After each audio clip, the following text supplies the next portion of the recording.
মাইনুল হোসাইন পাহাড়পুরি সাহেব, সুনামধন্য খতিব, বদরপুর গাউসিয়া জামে মসজিদ, কুমিল্লা মহানগর। আমি মুহতারামকে তার সারগর্ভ তাকরীর উপস্থাপন করার জন্য আজকের এই বিশাল প্রোগ্রামের পক্ষ থেকে বিশেষভাবে আহ্বান করছি।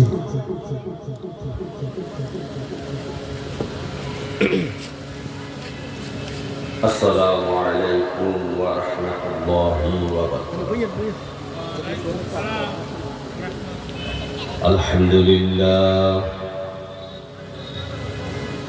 আলহামদুলিল্লাহি রাব্বিল আলামিন খালিকিস সামাওয়াতি ওয়াল আরদি।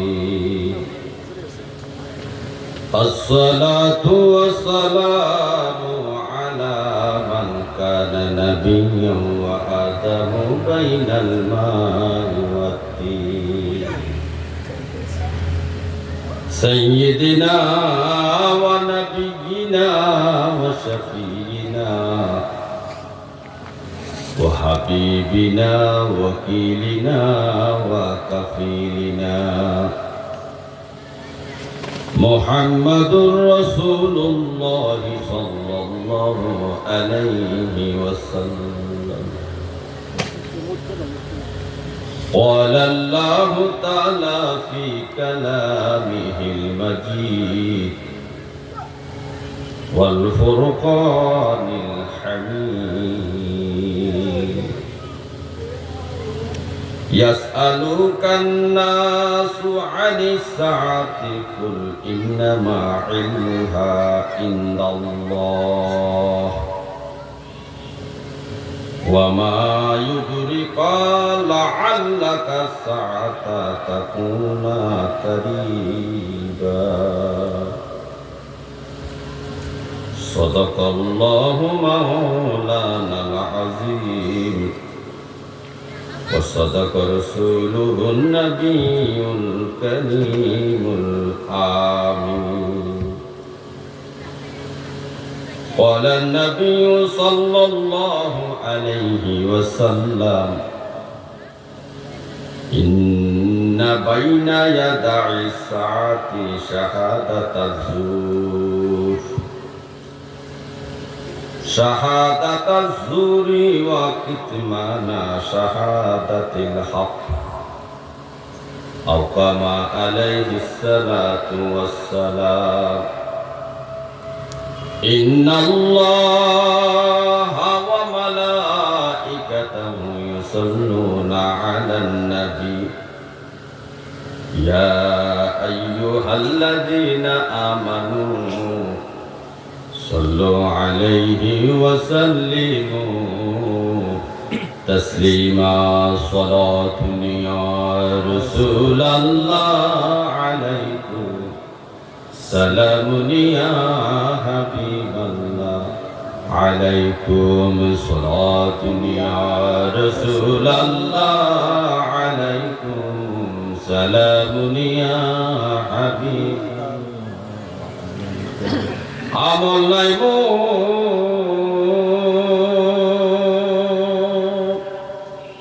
পর পারে দেখাইবা আপনার নামের তসবিহ ভরসায় আমার সালাত ইয়া রাসূলুল্লাহ আলাইকুম সালাম ইয়া عليكم صلاة يا رسول الله عليكم سلام يا حبيب. اللهم صل على محمد وعلى آل سيدنا محمد وعلى آل سيدنا محمد. মায়ার জালে কতর গুনাহ করেছি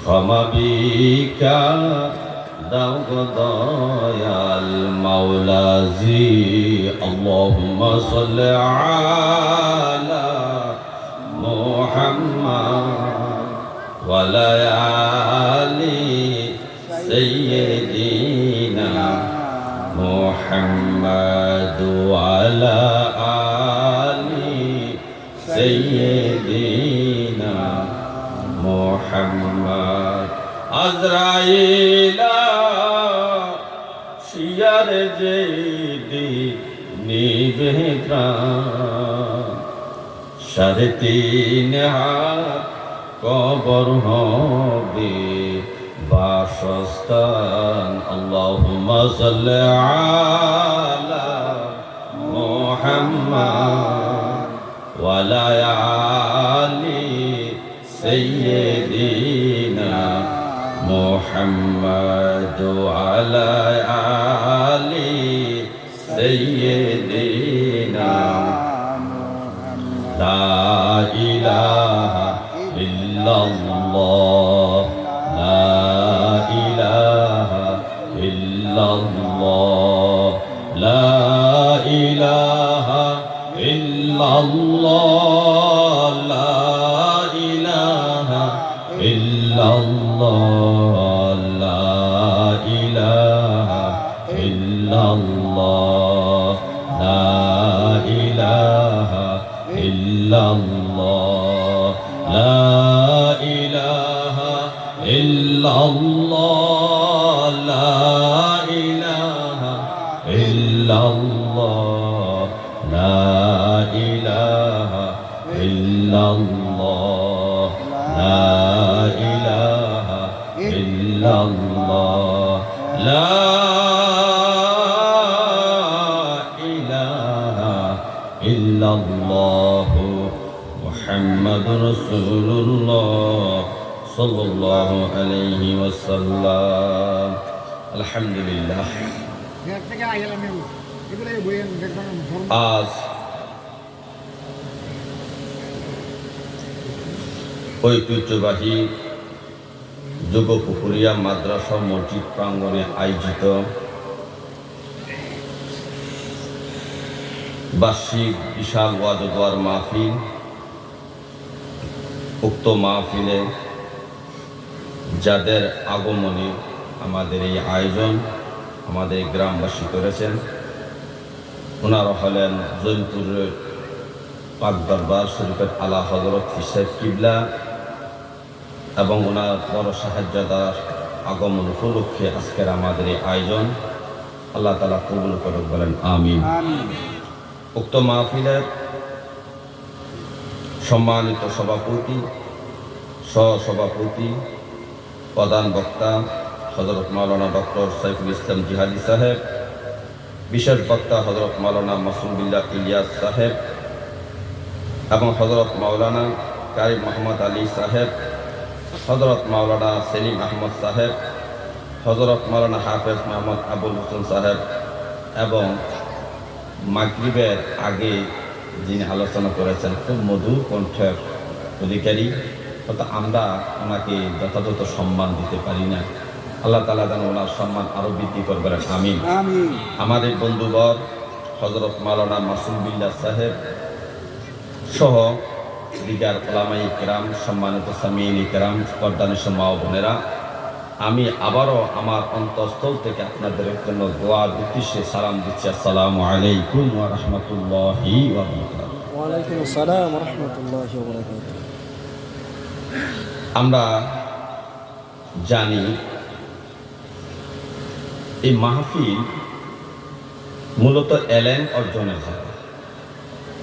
মাহফিল কিসের জায়গা? এলেম অর্জনের জায়গা। মাহফিল কোনো তামাশার জায়গা নয়, কোনো অভিনয় করার জায়গা নয়, কৌতুকের জায়গা নয়, হাসার জায়গা নয়। এটা হলো দ্বীনি এলেমের মজলিস। দ্বীনি এলেমের মজলিসটা হয় জান্নাতের বাগান। আর যেখানে গীবত হয়, সমালোচনা হয়, দলাদলি সৃষ্টি করে, ফিতনা সৃষ্টি করে, ওগুলা কখনো জান্নাতের বাগান হতে পারে না, না, না।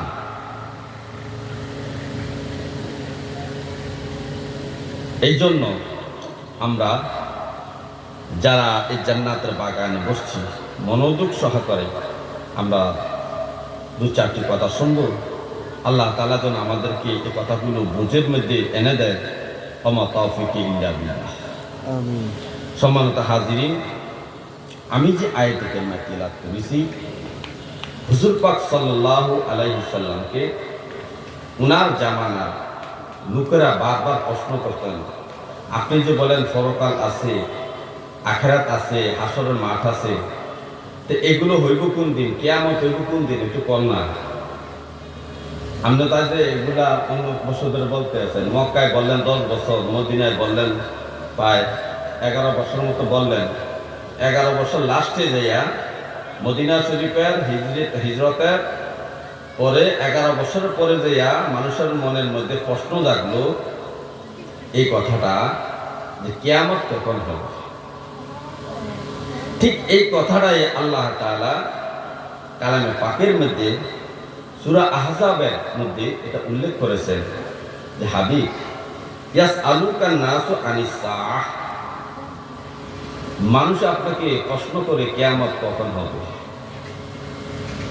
আপনি শুধু কিয়ামতের কথাই বলেন, কিয়ামত হইতে দেখুন না, তো বলেন না কখন কিয়ামত হবে, কোন দিন কিয়ামত হবে, কোন সময় কিয়ামত হবে, একটু বলেন। তো আল্লাহ তাআলা তার হাবিবকে শিখাইয়া দিচ্ছেন, হাবিব আপনি বলেন কুল ইন্নামা ইলমুহা ইনদাল্লাহ, কিয়ামত কখন হবে, কোন সময় হবে, এটা একমাত্র জানে কে? আল্লাহ। আল্লাহ ছাড়া আল্লাহ সৃষ্টি জগতের কোনো মাখলুক জানে না কিয়ামত কখন হবে। এটা আপনি বলে দেন তাদেরকে যে কিয়ামত কখন হবে, এই এলেমটা, এই জানাটা কার হকে আছে? আল্লাহর হকে, আল্লাহই জানে। তো নবীজিকে এই কথা বলতে আবার বলে দিয়েছেন ওমা ইউদরিকা লাআল্লা সাআতা তাকুনা করিবা, তবে আপনি বলে দেন হাবিব সম্ভবত কিয়ামতটা কাছাকাছি চলে আসছে। কারিবা, কিয়ামতটা কি আসছে? কাছাকাছি।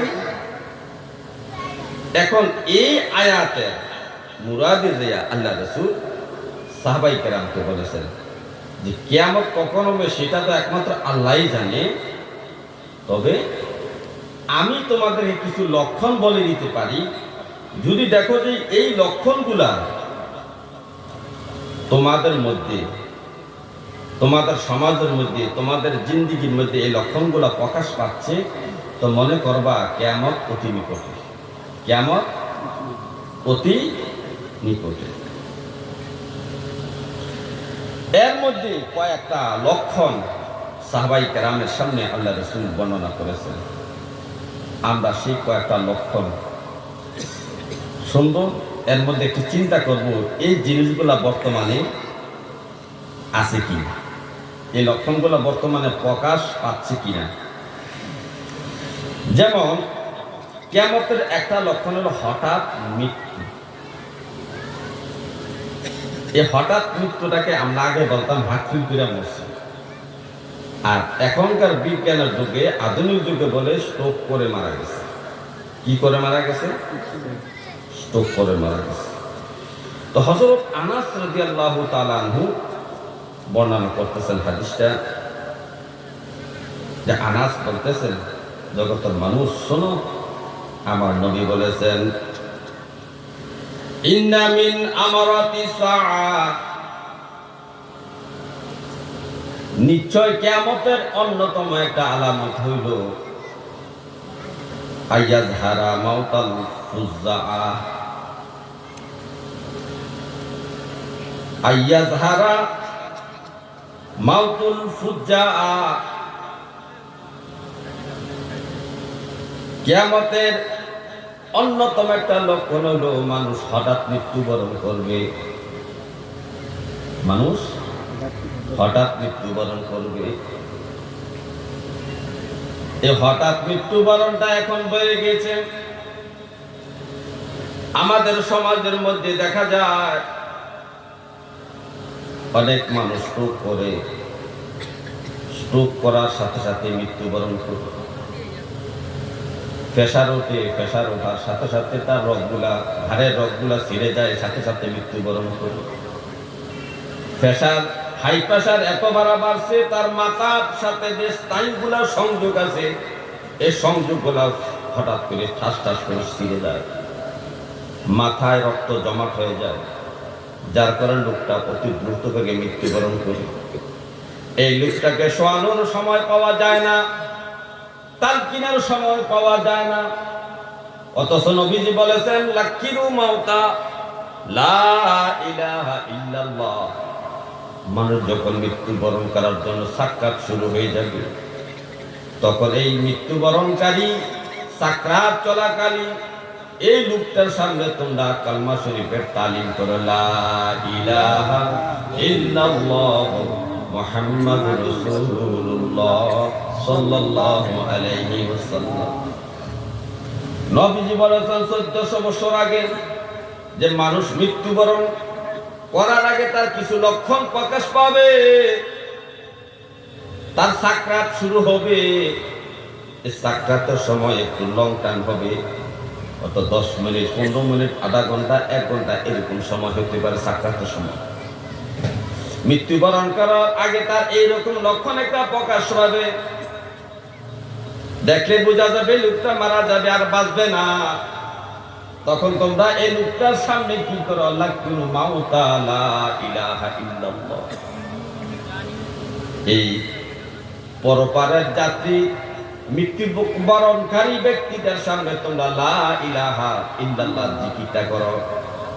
সেজন্য তোমার সাথে সাথে এই জিকিরটা করে দুনিয়া থেকে বিদায় নিতে পারে, বিদায় নিতে পারে। কিন্তু এখন তো তালকিন করারও সময় পাওয়া যায় না। একটা মানুষ হঠাৎ করে হাঁটতেছে, হঠাৎ করে মাটির পরে গেল, দম চলে গেল, ডাক্তার আয়সা বলে শেষ করছে, কি করছে? তাহলে নবীজি বলেছেন, হে আমার উম্মত, যখন তোমাদের সমাজে এই চিহ্নটা প্রকাশ পাবে, আইয়াজহারা মাউতুল ফুজ্জাআহ, হঠাৎ মৃত্যুবরণ করার সংখ্যা যখন বেড়ে যাবে, তখন মনে করবা কিয়ামত অতি নিকটবর্তী, কিয়ামত অতি নিকটবর্তী। তাহলে আমাদের সমাজে, আমাদের দেশে, আমাদের গ্রামে, আমাদের পাশাপাশি গ্রামে, আমাদের বন্ধু বান্ধব থেকে শুরু করে এরকম মৃত্যুবরণ বাড়তেছে না কমতেছে? বাড়তেছে। তাহলে এতে বোঝা গেল হঠাৎ মৃত্যুবরণ করাটা কিয়ামতের আলামত, কিয়ামতের আলামত। হে আমার ভাইও, কিয়ামতের আরেকটা আলামত হলো, হযরত আনাস রাদিয়াল্লাহু তাআলা আনহু এই হাদিসটা বর্ণনা করেছেন।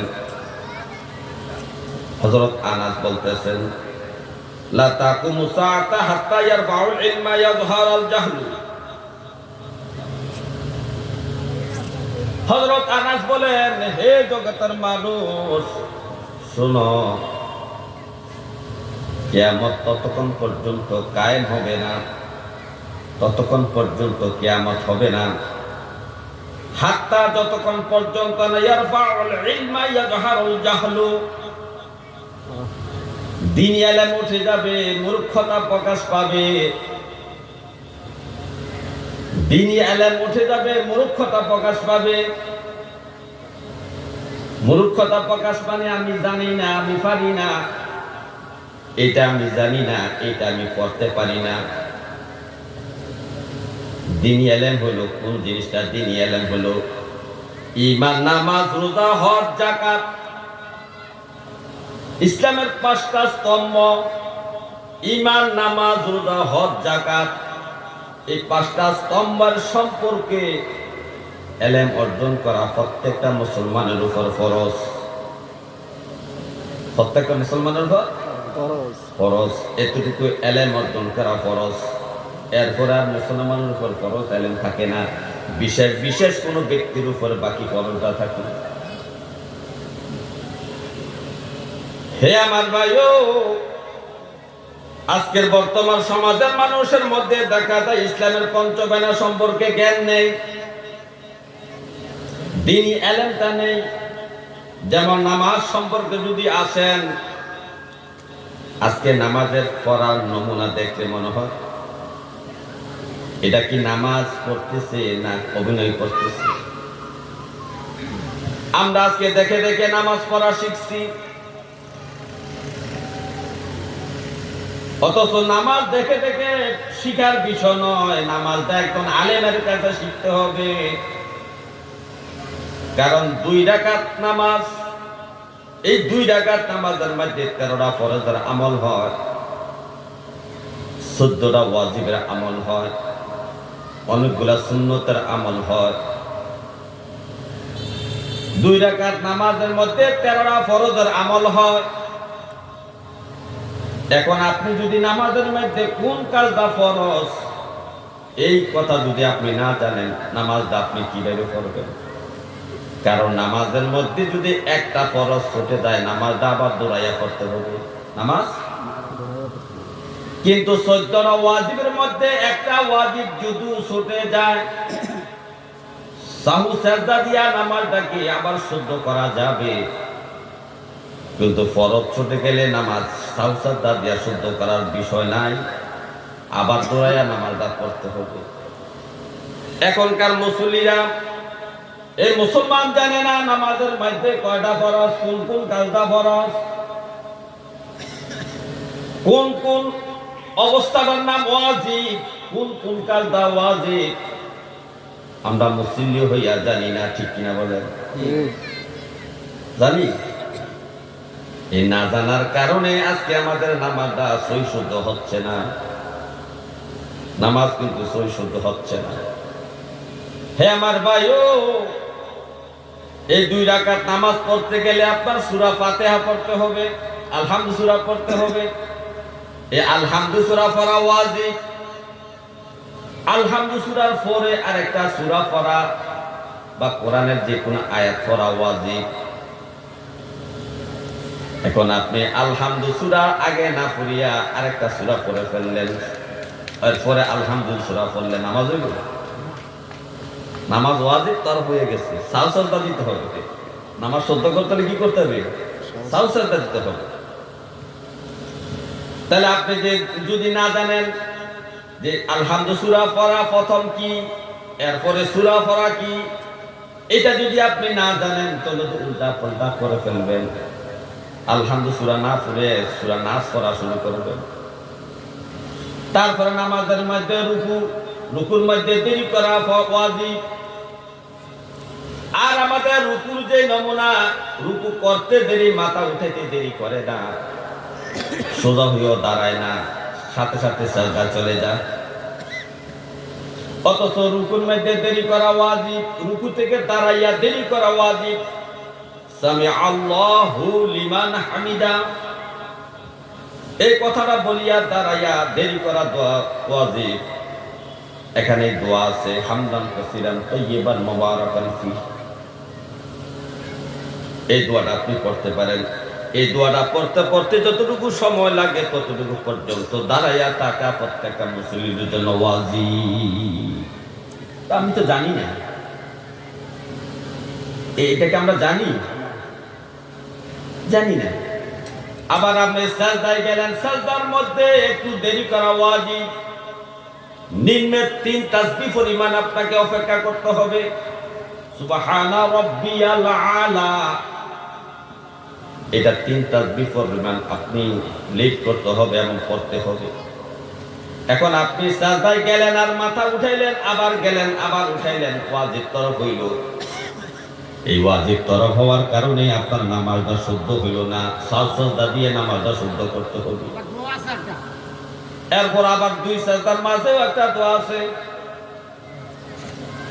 হে আমার ভাইও, এই যে আমরা নামাজের ওয়াজিব গুলা জানি না, নামাজের ফরজ জানি না, এই না জানার কারণে আমাদের নামাজের শুদ্ধ হচ্ছে না।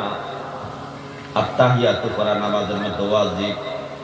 আজকে যারা আত্তাহিয়াতু পড়তে পারেন না তাদের নামাজের কি অবস্থা? দোয়ায়ে কুনুত পড়া ওয়াজিব। ভিতর নামাজে দোয়ায়ে কুনুত পড়া ওয়াজিব। যদি আপনি দোয়ায়ে কুনুত না পড়েন কিভাবে 3 রাকাত ভিতরে নামাজ পড়বেন? এই জন্য নবীজি বলছে, এই আমার উম্মত, তালাবুল ইলমি ফরিদাতুন আলা কুল্লি মুসলিম। হে আমার উম্মত, প্রত্যেকটা মুসলমান নরনারীর উপর শরীয়তের যেটুকু এলেম অর্জন করলে ঈমান, নামাজ, রোজা, হজ, যাকাত শুদ্ধভাবে আদায় করা যাবে, ততটুকু এলেম অর্জন করা প্রত্যেকটা নরনারীর উপর ফরজ করা হয়েছে। ফরজ করা। তাইলে আজকে আমাদের অবস্থাটা দেখেন, আগেকার যুগের মুসলমানরা নামাজের ফরজগুলা জানতো, নামাজের ওয়াজিবগুলা জানতো, নামাজের সুন্নতগুলা জানতো, এগুলা জানিয়া সুন্দর করে নামাজ আদায় করত।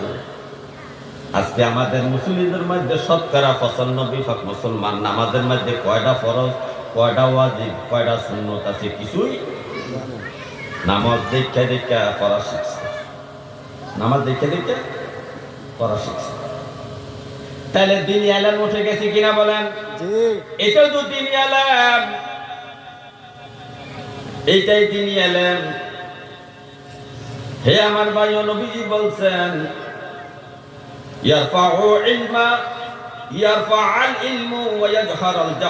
যখন দিন আলেম উঠে যাবে, মূর্খতা প্রকাশ পাবে, মনে করবা কিয়ামত অতি নিকটবর্তী হয়ে গেছে। এই মুসলমান ওযুর মধ্যে করা ফরজ জানে না, এটা তো দিনই আলেম। আপনি ওযু করতেছেন, ওযু করতে যাইয়া যদি 4টা ফরজের মধ্যে একটা ফরজ যদি আদায় না হয়, ওযু হবে? তাহলে আমরা মুসলমান তো ওযু করি ঠিক, কিন্তু ওযুর মধ্যে কয়টা ফরজ তাও জানি না, ওযুর মধ্যে কয়টা সুন্নত আছে তাও জানি না। এই যে আমরা জানাজার নামাজ পড়ি, এই জানাজার নামাজের মধ্যে 2টা ফরজ আছে। কয়টা ফরজ?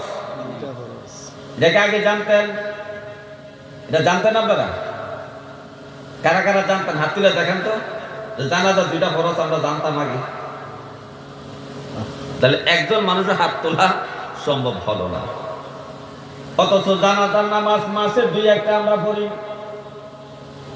জানাজার নামাজের 2টা ফরজ হলো, 4টা তাকবীরে দেওয়া ফরজ, 1 নাম্বার দাঁড়াইয়া জানাজার নামাজ পড়া ফরজ, কাতার সোজা করে সবাই দাঁড়াইতে হবে, এই দাঁড়াইয়া নামাজ পড়া ফরজ, 4টা তাকবীর ফরজ।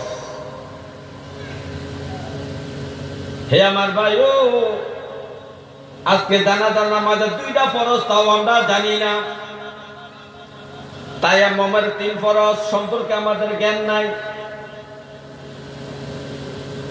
গোসলের মধ্যে 3টা ফরজ আছে, এই গোসলের 3টা ফরজ যদি সঠিকভাবে আদায় না হয়, ফরজ গোসল হবে না। ফরজ গোসল, তাহলে আমরা কত দিকটা জানি না দেখেন। তারপর আমরা আত্তাহিয়াত পড়তে পারি না, দুরূদ শরীফ পড়তে পারি না, দোয়া মাসুরা পড়তে জানি না, সানা পড়তে জানি না, এবং রুকুর মধ্যে যাইয়া সুবহানা রাব্বিয়াল আযীম বলতে হয়, শুদ্ধ করে বলতে হবে। নামাজ ভঙ্গের 20টা কারণের মধ্যে একটা সর্বপ্রথম কারণটা হলো নামাজের তেলাওয়াত অশুদ্ধ করা, কোরআন এবং তাসবিহ তাহলিল দোয়া দুরূদগুলো অশুদ্ধ উচ্চারণ করা হলো নামাজ ভঙ্গের কারণ। এখন আমাদের মুরব্বীরা জিজ্ঞাসা করেন, রুকু যে কি করেন? কবে সুবহানা রাব্বিল আযীম। সুবহানা রাব্বিল আযীম কি? এটা হইছে সুবহানা রাব্বিয়াল। রব্বিয়াল আর রব্বিল এক কথা, তো কোনটা সত্য? হাদিসেরটা সত্য না আপনি আমার পড়াটা সত্য? হাদিসেরটা সত্য। তা হাদিসে লেখা আছে সুবহানা রাব্বিয়াল আযীম, আর আপনি বললেন সুবহানা রাব্বিল আযীম। হাদিসের মধ্যে আছে সুবহানা রাব্বিয়াল আলা, আপনি বললেন সুবহানা রাব্বিল আলা। তাহলে আমরা এই দোয়াগুলা জানি না, পড়তে পারি না, মানে এই ইলমটা আমাদের কাছ থেকে চলে গেছে। দোয়ায় কুনুত পারে না, সূরা কেরাত গুলো পড়তে পারে না, যারাও পারে অশুদ্ধ করে, ভুল করে, উচ্চারণের ভুল। আরে মদ গুনার ভুল তো ভুল, একটা সাধারণ ভুল, কিন্তু লফজের মধ্যে যদি উচ্চারণে ভুল করেন, এই ভুল আল্লাহ কেমনে কবুল করবে আপনি বলেন?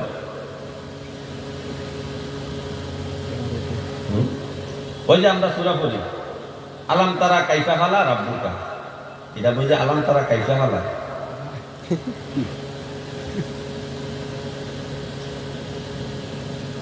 এই যে ভুল করতেছি, এই যে ভুল করতেছি এক তো ভুল, আর যদি যারা জানে না তারা কি দিনই এলাম থেকে দূরে সরে হয়েছে না? তো নবীজির কথা সত্য কিনা? এই দিনই এলামটা যে উঠে গেছে আমাদের কাছ থেকে সত্য কিনা? হে আমার ভাইও, আজকে যারা কুরবানি দেয় কুরবানের নিয়ম সম্পর্কে অভিজ্ঞতা নাই। নিয়ম সম্পর্কে কুরবানি হলো জীবিত মানুষের উপর ওয়াজিব। কার উপর ওয়াজিব? জীবিত মানুষের উপর ওয়াজিব। আর এই সংসারের প্রধান কর্তা যিনি কামাই করতেছেন, সংসারটা চালাইতেছেন, কামাই করে আয় করে সংসার চালায়, ওই ব্যক্তির উপর কুরবানি ওয়াজিব। এখন আমার বাবা কামাই করে না, আমার বাবার সম্পত্তিও নাই, আমার বাবার ব্যবসা বাণিজ্য নাই, আমার বাবা বেকার বাড়িতে থাকে, আমরা খাওয়াইলে বাবা খায়, আমরা লক্ষ লক্ষ টাকা কামাই করি মাসে।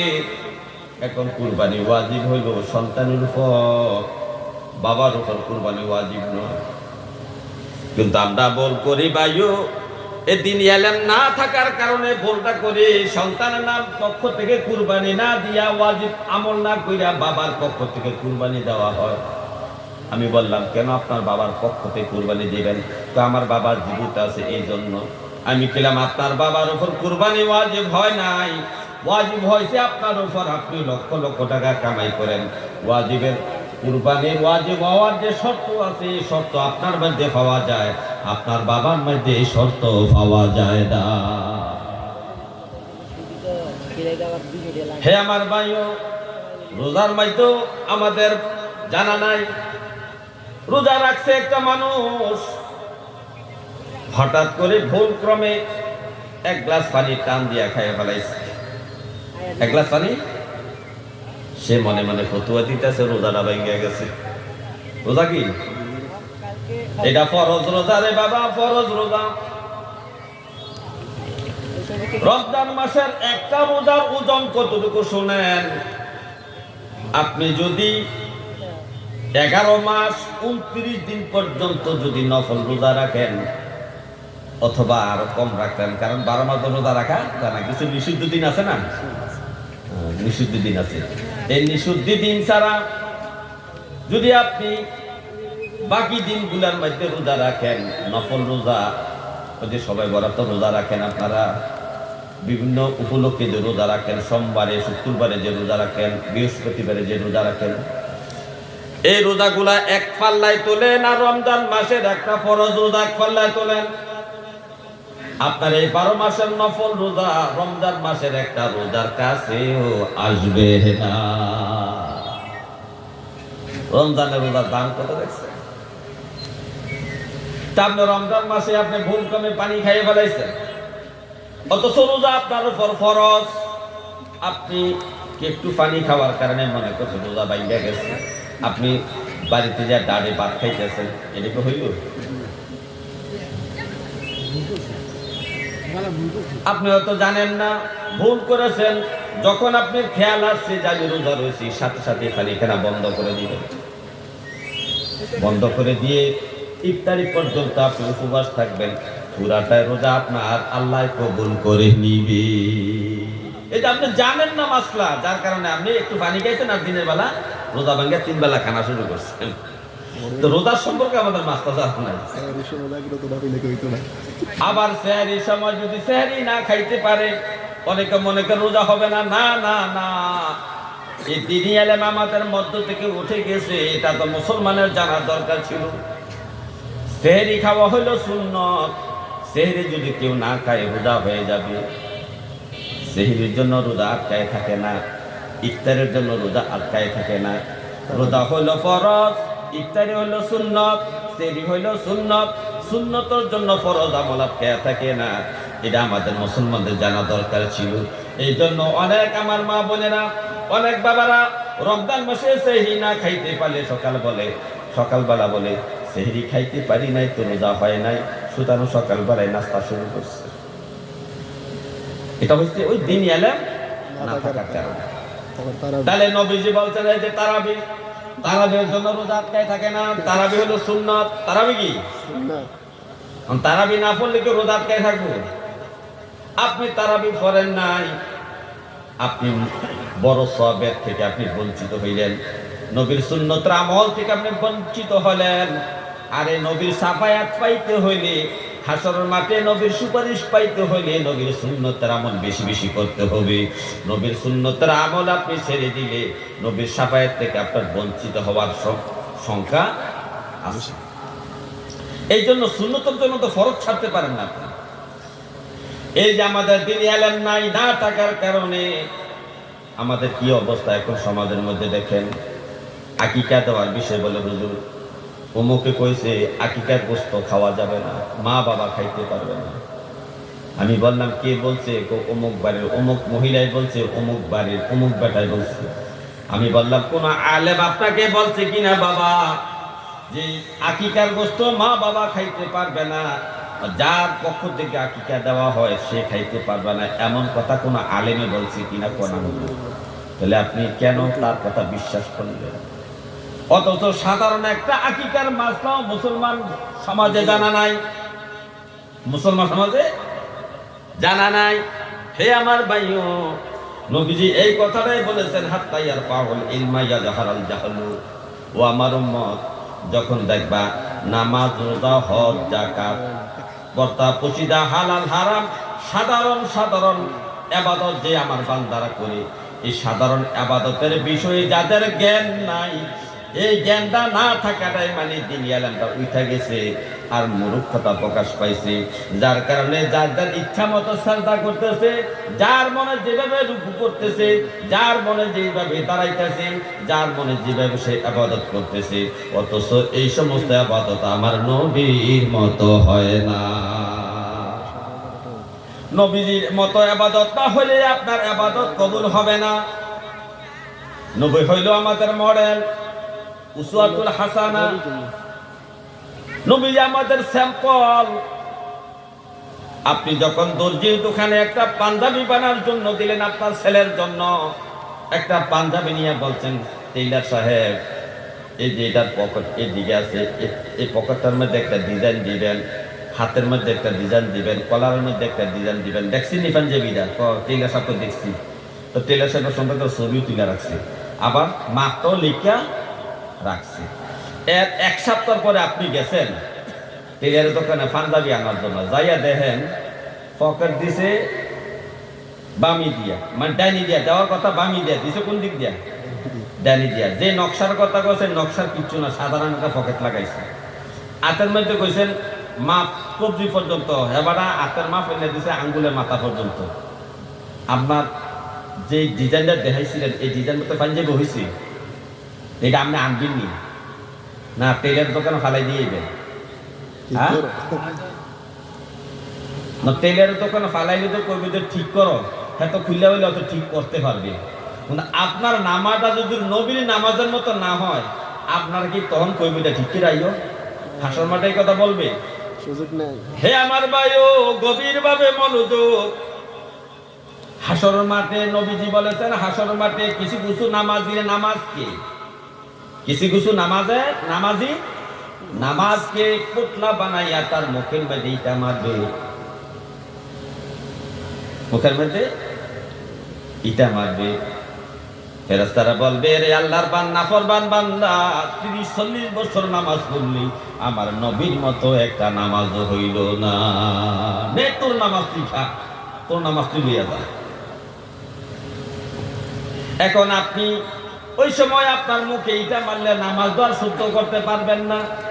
কিন্তু দুনিয়ার টেইলারকে যদি আপনি পাঞ্জাবি অর্ডার দেন, পাঞ্জাবি ভুল হইল শুদ্ধ করার ব্যবস্থা আছে, ঠিক করার ব্যবস্থা আছে, কিন্তু পরকালে নামাজ আর শুদ্ধ করার ব্যবস্থা নাই।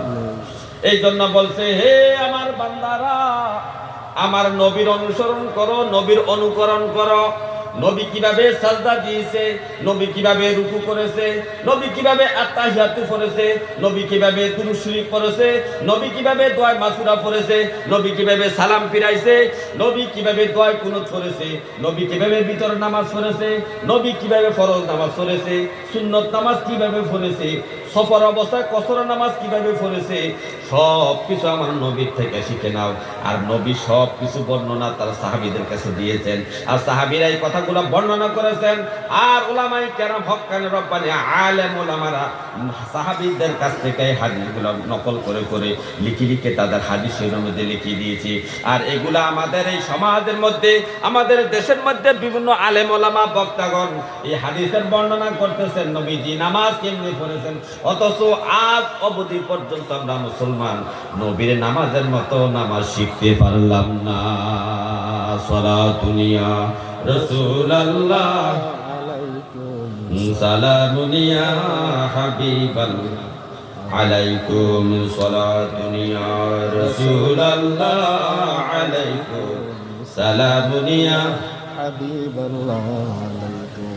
এটা কিয়ামতের আলামত তখন হবে যখন মানুষ নামাজ, রোজা, হজ, যাকাত অর্থাৎ নিজের পঞ্চবেনা ইসলামের পঞ্চবেনা আদায় করার জন্য গান যদি মানুষের না থাকে, বুঝতে হবে মূর্খতা প্রকাশ পেয়েছে, দ্বীনি আলেম উঠে গিয়েছে, তখন এটা কিয়ামতের আলামত হবে। আর যখন প্রত্যেকটা মুসল্লি, প্রত্যেকটা মুসলমান নামাজ সম্পর্কে জানে, রোজা সম্পর্কে জানে, হজ সম্পর্কে জানে, যাকাত সম্পর্কে জানে, ঈমান সম্পর্কে জানে, এই জানা যদি প্রত্যেকটা মুসলমানের সঠিক থাকে তাহলে কিয়ামত অনেক দূরে আছে। আর যদি না জানে নামাজের কয়টা ফরজ, নামাজের কয়টা ওয়াজিব, নামাজের কয়টা সুন্নত, এবং রুজুর মধ্যে কয়টা সুন্নত, রুজুর কয়টা ফরজ, এবং যাকাতের মধ্যে কয়টা ওয়াজিব, রোজার মধ্যে কয়টা ফরজ, তারপরে পর্দা পুশিদার মধ্যে ফরজ কয়টা, সুন্নত কয়টা, এবং জানাজার নামাজ থেকে শুরু করে এভরিথিং যত ইবাদত আছে এই ইবাদত সম্পর্কে যদি সাধারণ মুসলমান এবং আমরা খেটে খাওয়া মানুষগুলা যদি সামান্যটুকু জ্ঞানও যদি না থাকে, বুঝতে হবে দ্বীনি আলেম উঠে গেছে কিনা, তাহলে এটা কিয়ামতের আলামত কিনা। তারপরে আছেন নবীজি বলছেন কিয়ামতের আরেকটা আলামত হলো ওয়ায়াকিল্লার রিজালু ওয়ায়াকসুরান নিসা। নবীজি বলছেন শেষ জামানায় পুরুষগুলা কমে যাবে, মহিলাগুলা বেড়ে যাবে, পুরুষ কমে যাবে, মহিলা বেড়ে যাবে, পুরুষ কমে যাবে, মহিলা বৃদ্ধি পাবে। বাংলাদেশে যদি এখনো জরিপ করা হয় মহিলার সংখ্যা বেশি, কিন্তু সরকার কৌশল করে এই মহিলাদের সংখ্যাটা প্রকাশ করে না, সব সময় পুরুষের চেয়ে একটু কম প্রকাশ করে। যদি বেশি প্রকাশ করে তাহলে বাংলাদেশের জন্য একটা বদনাম, বাংলাদেশের জন্য কি একটা বদনাম। এই জন্য আদমশুমারির মধ্যে সরকার একটা কৌশল করে মহিলার সংখ্যা কম দেখায়, পুরুষের সংখ্যা বেশি দেখায়। এখন আপনি একটু চিন্তা করে দেখেন, আপনার বাড়ির মধ্যে কয়টা মহিলার স্বামী নাই, অর্থাৎ স্বামী মারা গেছে, আপনি হিসাব করে দেখেন, দেখবেন যে মহিলাগুলা বেঁচে আছে, স্বামীগুলা মরে গিয়েছে। আপনার বাড়িতে হিসাব করলে দেখবেন মহিলার সংখ্যা বেশি, পুরুষের সংখ্যা কম। একটা গ্রাম হিসাব করেন যে কয়টা মহিলার স্বামী দুনিয়াতে নাই, মহিলাগুলা জীবিত আছে। যদি পুরুষ স্বামী, পুরুষ এবং মহিলা সমান সমান হইতো তাহলে মহিলাগুলা স্বামী বেঁচে থাকতো, ঠিক কিনা বলেন? তাহলে মহিলা বাড়ছে কিনা কমছে? বাড়ছে না কমছে? মহিলা বাড়ছে, পুরুষ কমছে। এবং বেশি মারা যায় কি মহিলা না পুরুষ? পুরুষ পুরুষ মারা যায় বেশি। আপনি আজ থেকে হিসাব করেন, আজকে থেকে বারের হিসাব করেন যে আজকে থেকে ধরেন জানুয়ারি মাসের 4 তারিখে হিসাব করলাম, আগামী জানুয়ারি পর্যন্ত আমরা বাড়ির মধ্যে কয়টা মহিলা মরছে আর কয়টা পুরুষ মরছে। আমরা গ্রামে কয়টা পুরুষ মারার খবর পাইছি আর কয়টা মহিলা মরার খবর পাইছি, হিসাবটা করলে বুঝতে পারবেন মহিলা বাড়ছে না কমছে। মহিলা বেশি দুনিয়াতে জীবিত বেশি না মহিলা গেছে বেশি?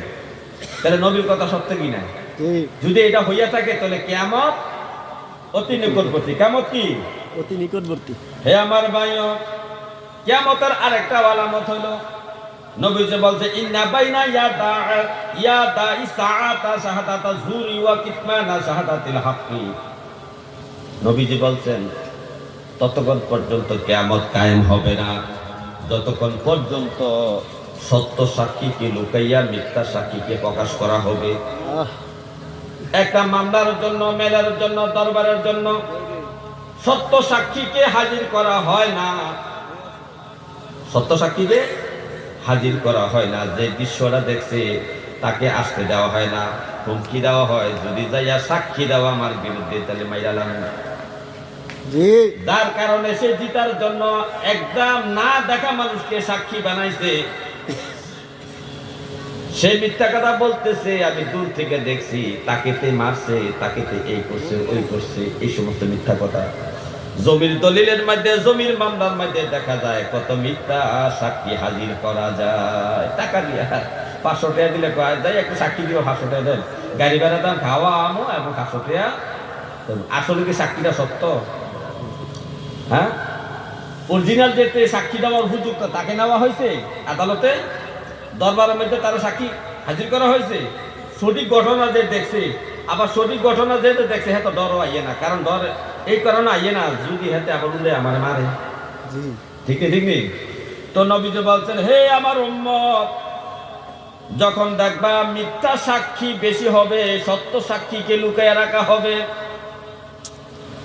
কোন মামলায়, কোন দরবারে, যে কোনো ঘটনায় যদি দেখো মিথ্যা সাক্ষীকে সামনে আনা হবে, সত্য সাক্ষী সত্য ঘটনা যে দেখেছে, জমি জমা বিষয় যে সত্য কথা জানে তাকে নেওয়া হয় না সাক্ষী দেওয়ার জন্য, কিন্তু যে জানে না তাকে সাক্ষী দেওয়ার জন্য নেয়, অর্থাৎ সে যাইয়া মিথ্যা সাক্ষী দেয়। মিথ্যা সাক্ষী